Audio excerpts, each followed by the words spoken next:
கல்யாணத்துக்கு பாம்பேக்கு வந்தோம். மறுநாள் இங்கே பொண்ணுக்கு வந்து ஹல்தி செரமனின்னு சொல்லிட்டு ஒரு ஃபங்க்ஷன் சொல்லி கூப்பிட்டுட்டாங்க காலங்கத்தால். இங்கே வந்து பார்த்தா பொண்ணுக்கு வந்துட்டு மஞ்சள் பூசுகிற விழான்னு சொன்னாங்க. வீட்டுக்கு வெளியில் வந்துட்டு தம்பூர் போட்டு அடிச்சுட்டு கிடந்தாங்க. உள்ளே வந்துட்டு டிஜே பார்ட்டின்னு சொல்லிட்டு பெரிய ஸ்பீக்கர் ஊஃபர்லாம் வச்சு செட் பண்ணி வச்சுருந்தாங்க. ஒரு 3 மணிக்கு மதியத்துக்கு பிறகு ஒரு 3 மணிக்கு ஆரம்பித்தது.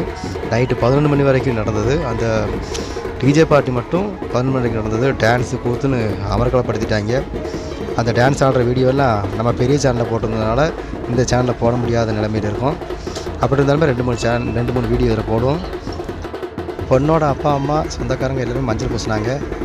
மஞ்சளெல்லாம் பூசி பக்கத்துக்கு இருக்கவங்க மேலே பூசி அங்கே கூட்டத்தில் இருக்க எல்லார் மேலேயுமே மஞ்சள் பூசி கடைசி காந்தாரா படத்தில் வர்ற ஹீரோ ரிஷப் ஷெட்டி மாதிரி ஆக்கி விட்டாங்க பொண்ணை. பரவாயில்ல, எங்கள் மேலே தேய்ச்சிருந்தாங்க. அடுத்த வீடியோ சந்திக்கும் வரை வணக்கம், நன்றி, வணக்கம்.